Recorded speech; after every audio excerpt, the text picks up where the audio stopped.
Τι είναι αυτό, Έτνα, τι είναι αυτό? Τι είναι αυτό, καινούριο σπίτι που γράφει Έτνα και έχει ένα ηφαίστειο πάνω?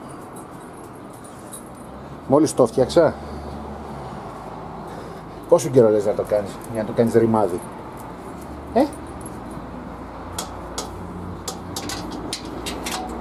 Την πόρτα τη διέλυσες, το άλλο το σπίτι δεν αντέχει, το άλλο πλαστικό το φάγες. Ωραίο είναι.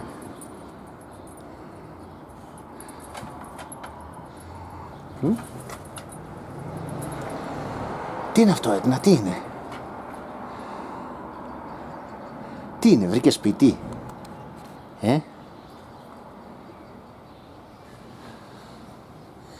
Βρήκε σπίτι, Έτνα?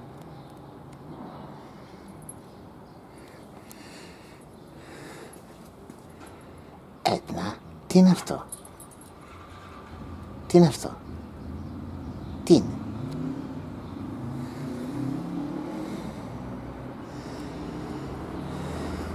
Για να το δούμε για τελευταία φορά.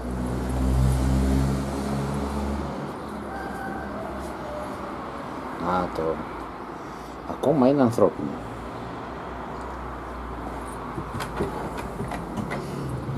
Κοίτα, Έτνα. Είναι κάμπριο.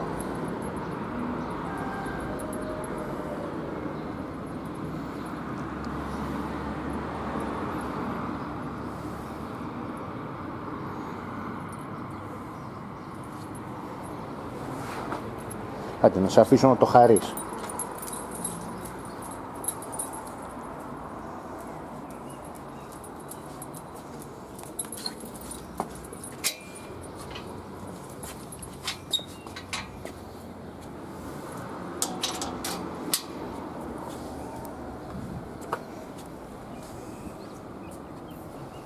Γιατί να παίξεις σε σπίτι καινούριο,